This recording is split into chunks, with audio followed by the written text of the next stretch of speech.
Miguel Santos lived in the lively district of Lahug in Cebu City, where the scent of street-side barbecue filled the air every evening and the sound of vendors, tricycles, and children laughing blended into a familiar neighborhood symphony. But above all this noise was a place that felt like another world, his small rooftop, the one spot where he could breathe, dream, and sing without fear.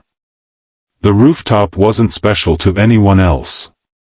The cement was cracked, the walls were stained by years of rain, and a rusty clothesline stretched across one corner.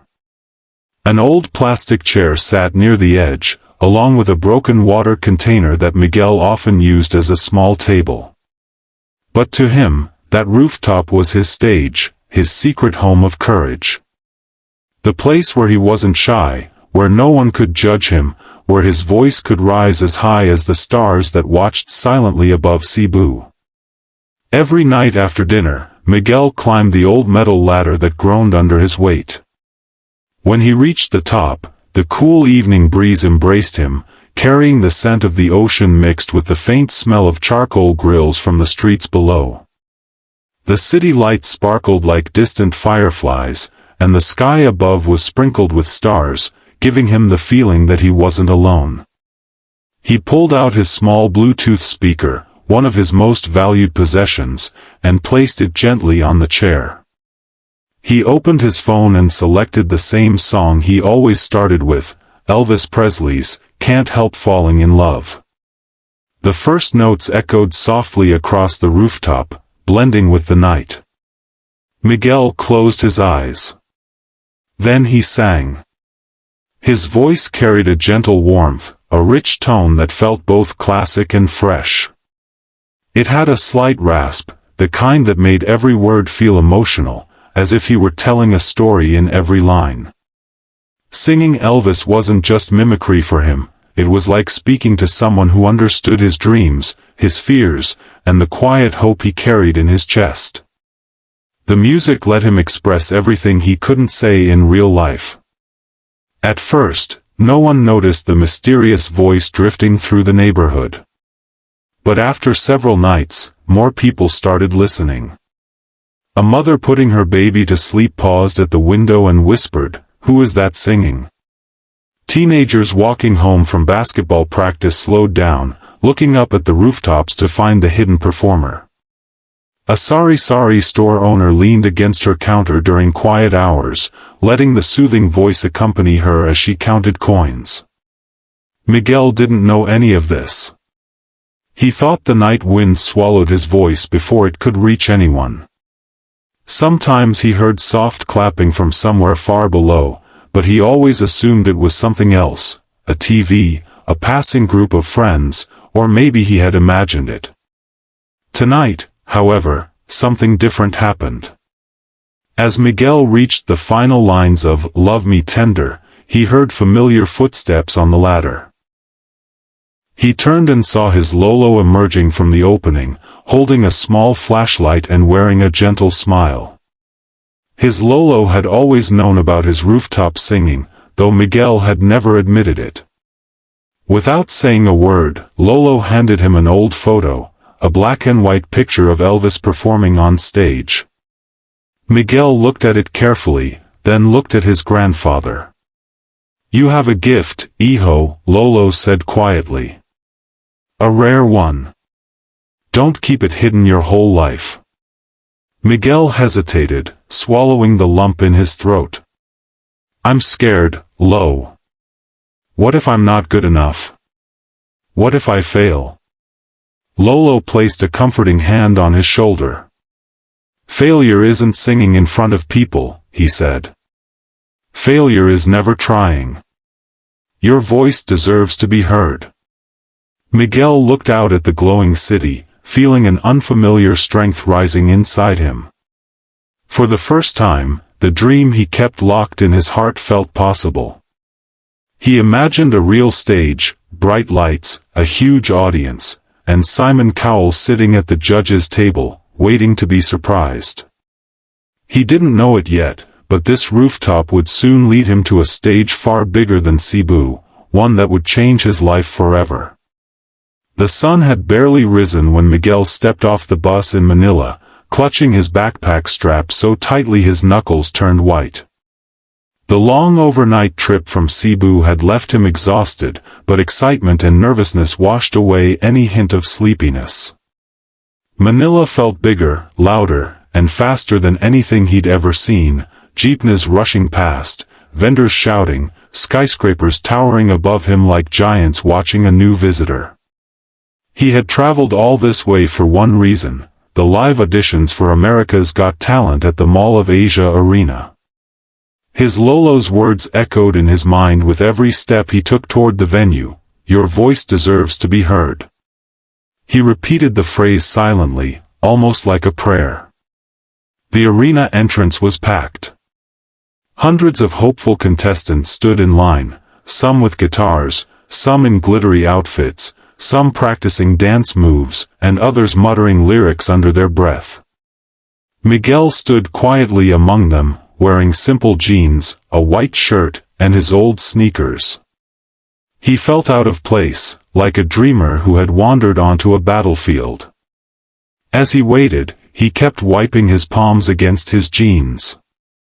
His heart pounded louder with every step the line moved forward. He imagined what it would be like to stand in front of Simon Cowell. Would Simon like him? Would he even get through the first verse? When his number was finally called, Miguel took a deep breath and followed the staff backstage. Everything felt surreal: the bright lights, the massive curtains, the distant echo of cheering from the audience. Behind the scenes, he could hear other contestants finishing their acts, some receiving applause, others hearing the dreaded buzzer. A staff member placed a microphone in his hand. "You're up next," she said gently. "Just breathe. You'll do great." He nodded, though his stomach twisted with anxiety. He closed his eyes for a moment, imagining himself back on his rooftop in Cebu. The stars, the wind, the silence, he tried to bring that feeling with him. The stage manager signaled him forward. Miguel stepped into the spotlight.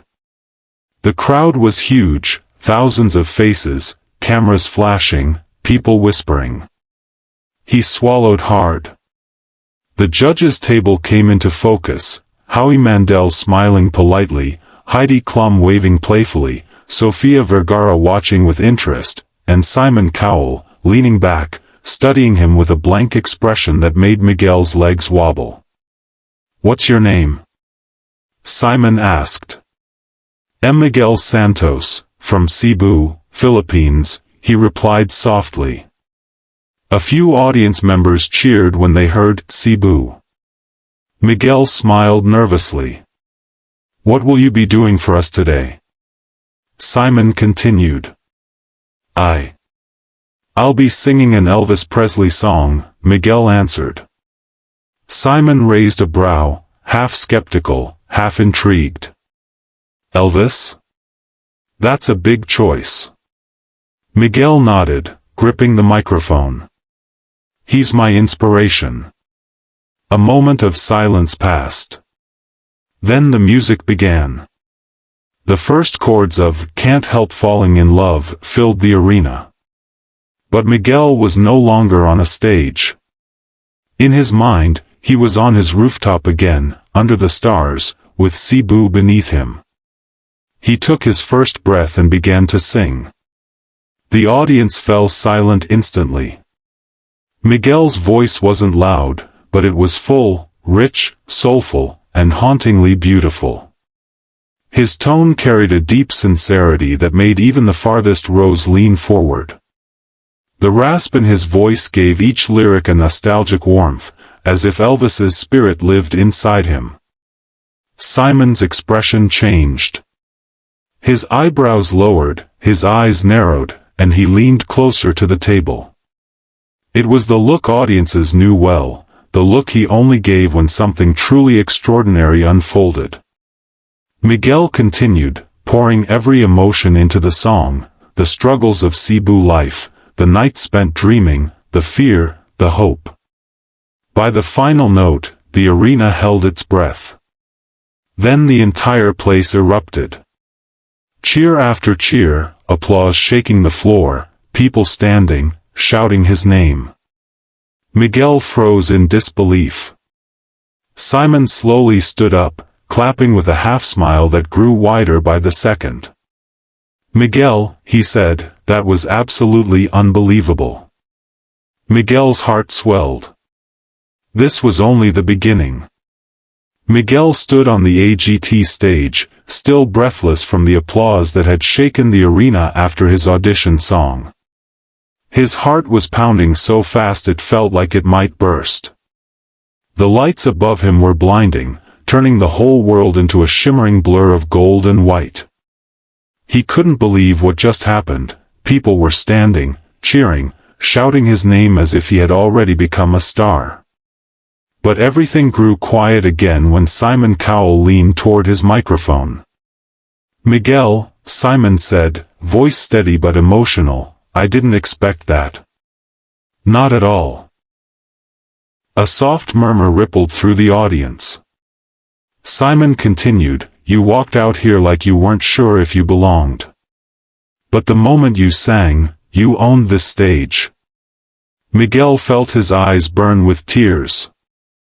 He lowered his gaze, afraid the emotion would spill over. Heidi Klum leaned forward with a bright smile. "Your voice is beautiful, Miguel. You have such a warm, soulful tone. I felt every single note." Sofia Vergara added, "And you made it your own. It wasn't just Elvis. It was you. Amazing job." Howie Mandel pointed at Miguel with excitement. "I think we're looking at something special here, a singer with heart, humility, and a once-in-a-lifetime voice." The crowd cheered again, shouting encouragement. Miguel tried to speak but only a shaky breath escaped.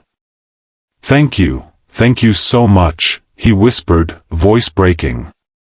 But Simon wasn't finished.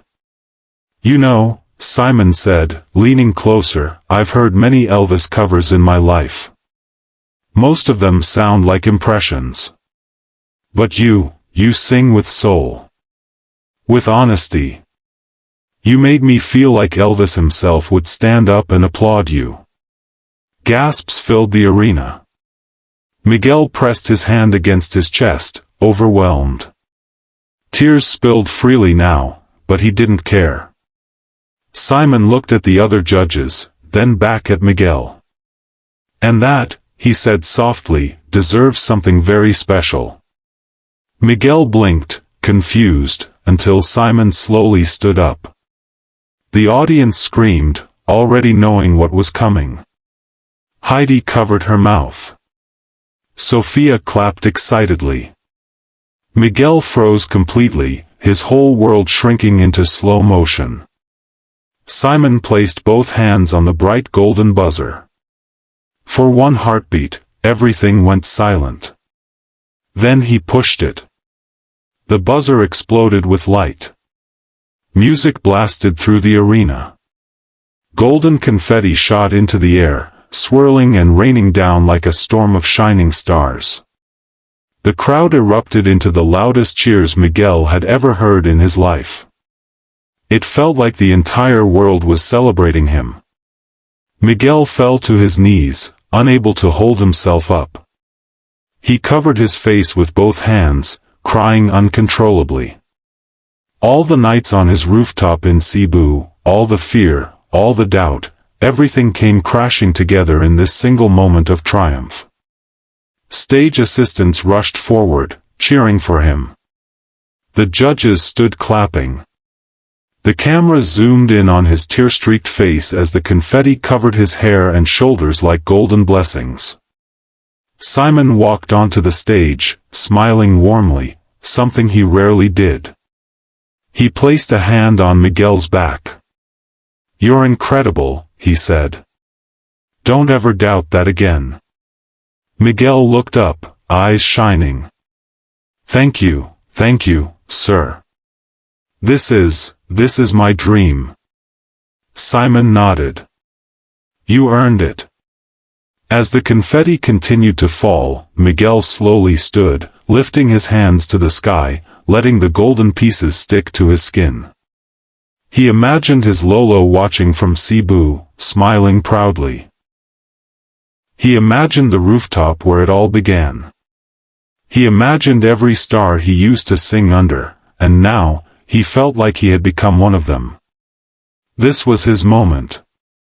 The world had heard his voice. And his journey was only beginning.